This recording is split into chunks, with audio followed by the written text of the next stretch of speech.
मुंबईत महाविकास आघाडीची एकी की बेकी हा वाद तापलेला असतानाच उद्धव ठाकरेंनी थेट शिवतीर्थावर जाऊन राज ठाकरेंची भेट घेतली। सकाळी 11:30 वाजता उद्धव ठाकरे एकटेच शिवतीर्थावर पोहोचले।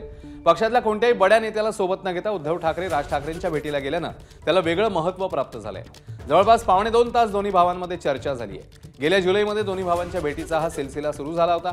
आजची ही त्यांच्यामधली 13वी भेट आहे। पण पहिल्या भेटीपासून सुरू असलेल्या युतीची चर्चा मात्र 13व्या भेटीनंतरही आकाराला आलेली दिसत नाहीये। एकीकडे काँग्रेस मुंबईत राज ठाकरेंना सोबत घ्यायला तयार नाहीये, तर उद्धव ठाकरेंना मात्र राज ठाकरेंची साथ हवी असल्यानं मवियात कोंडी निर्माण झाली आहे। ती फोडण्याचा या भेटीत प्रयत्न झालाय का याचा तपशील मात्र अजूनही हाती आलेला नाही।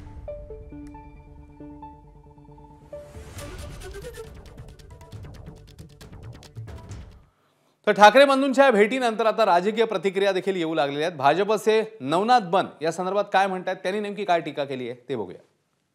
नियतीचा खेळ कसा असतो बघा। कालपर्यंत उद्धवजी ठाकरे मातोश्रीमध्ये बसून राहायचे आणि आता आपला पक्ष संपत आहे हे लक्षात आल्यानंतर शिवतीर्थावर जातायत आणि शिवतीर्थाचे उंबरठे झिजवण्याचा प्रयत्न करतायत। याआधी 2017ला जेव्हा राज ठाकरे यांनी टाळी मागितली होती तेव्हा उद्धवजी ठाकरे यांनी टाळी दिली नव्हती, तर त्यांचा प्रस्ताव धुडकावून लावला होता।